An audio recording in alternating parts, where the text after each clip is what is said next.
হয়ে গেছে, ছাত্র থেকে আজকে বিজনেসম্যান হয়ে গেছে, ছাত্র থেকে আজকে তাদের গাড়ি বাড়ি। এইটা কিন্তু জাতির বিবেক হচ্ছেন আপনারা সাংবাদিক।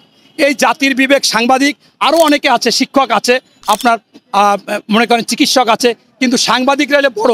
আমি মনে করি আপনাদের নিজেরা অনুসন্ধানী প্রতিবেদন পেশ করতে হবে যে আপনার মনে করেন আসিফ মাহমুদ সে ফুটপাত থেকে জামা কিনতো, শার্ট কিনতো, প্যান্ট কিনতো, জুতা কিনতো, সে কিভাবে আজকে কোটি টাকার গাড়িতে চলে, কিভাবে আইফোন ব্যবহার করে, তাহলে কি কোনো অবশ্যই মনে করেন অবৈধ পথে তারা অর্থ উপার্জন করে।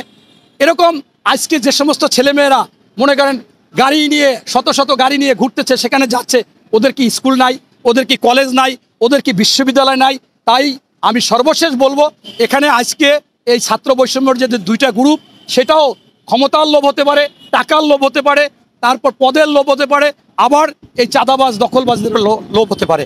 সর্বসাকুল্যে মূলত কথা হচ্ছে যে অনৈতিক অবৈধ কোনো কিছু করার জন্যই এইটা তাদের মধ্যে এটা হচ্ছে।